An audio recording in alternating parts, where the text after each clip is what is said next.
So the fetal skull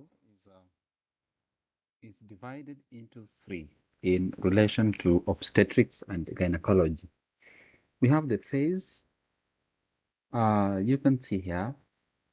It is a landmark between the line cutting from the suboccipital point to the glabella, and then we have another line cutting from the posterior rami, just the mandible here, and then admits this other line here at an ankle.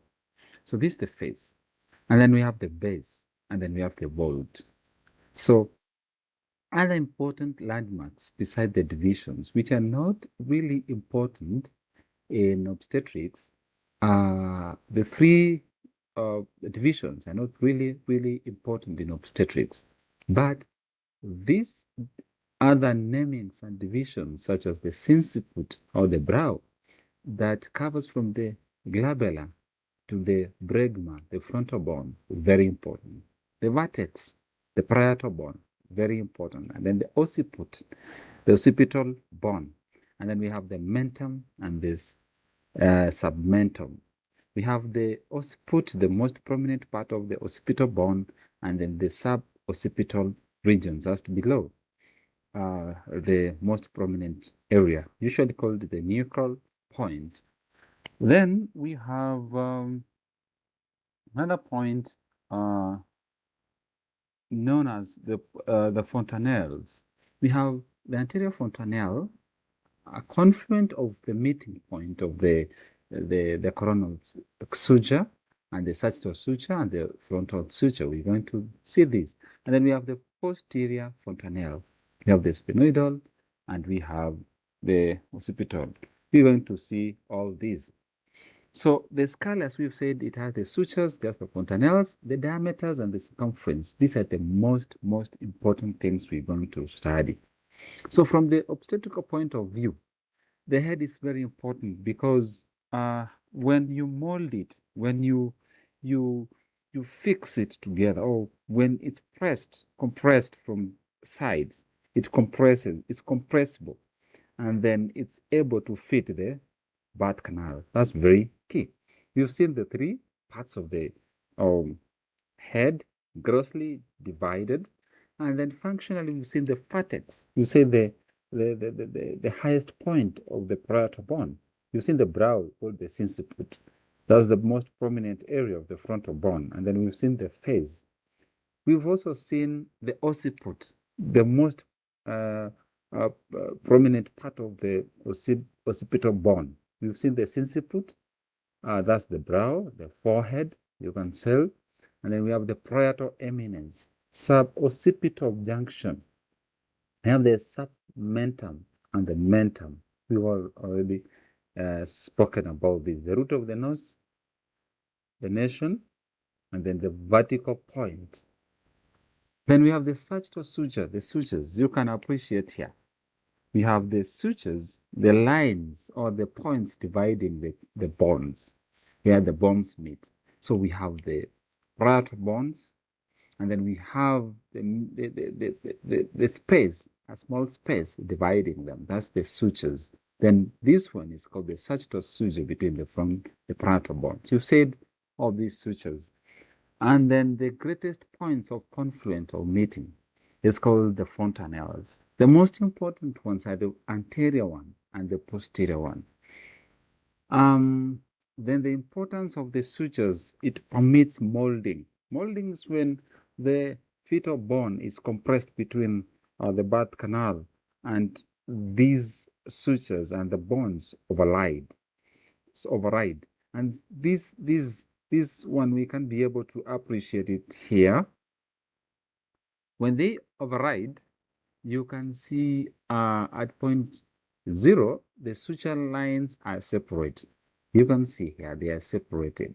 But at positive 1, the suture lines meet and they can touch one another. That's positive 1. Positive 2, they have reduced, they have overlapped, but you can reduce this overlap by a gentle pressure. And then positive 3, the overlap is irreducible. That's very important when you speak about the sutures. What about the fontanelle? We have spoken about the anterior fontanelle. This closes at month of 18 months. And this one is called the posterior fontanelle. One thing you need to know is the sutures that meet forming them and the bones that are surrounding it. Then the shape, this diamond shape. So you can see this diamond shape. And then this is the letter lambda. It's lambdoid. Therefore, this closes at the end of the first 3 months. But the other one, the anterior fontanelle, closes around 18 months. It's very important medically when they swell. It indicates increased intracerebral pressure. And then when it is delayed by nature, it is the doubling, it is giving space to the size that is increasing, the size of the brain that is increasing. That's very, very important. Now we speak about the diameters of the skull.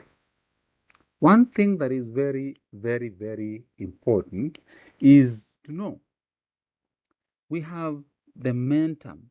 This is the mental vertical.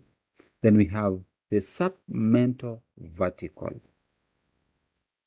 So we have mental vertical, which is 13.5 centimeters.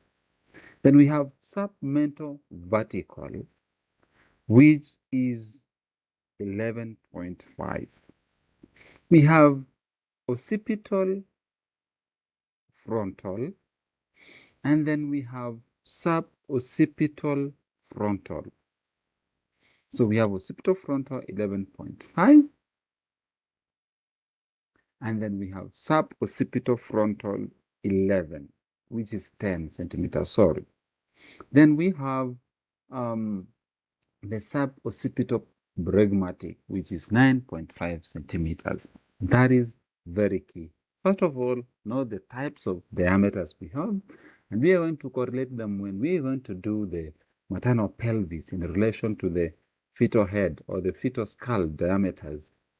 It will make more sense when we shall learn more about that and applying them to the delivery. Then we have transverse diameters. We have biparietal diameter, that's about 9.5 centimeters. It extends from the most prominent parts of the parietal bone. And then we have between the most prominent parts of the parietal bones either side. And then we have the bitemporal diameter, 8 centimeters, between the anterior inferior ends of the coronal suture.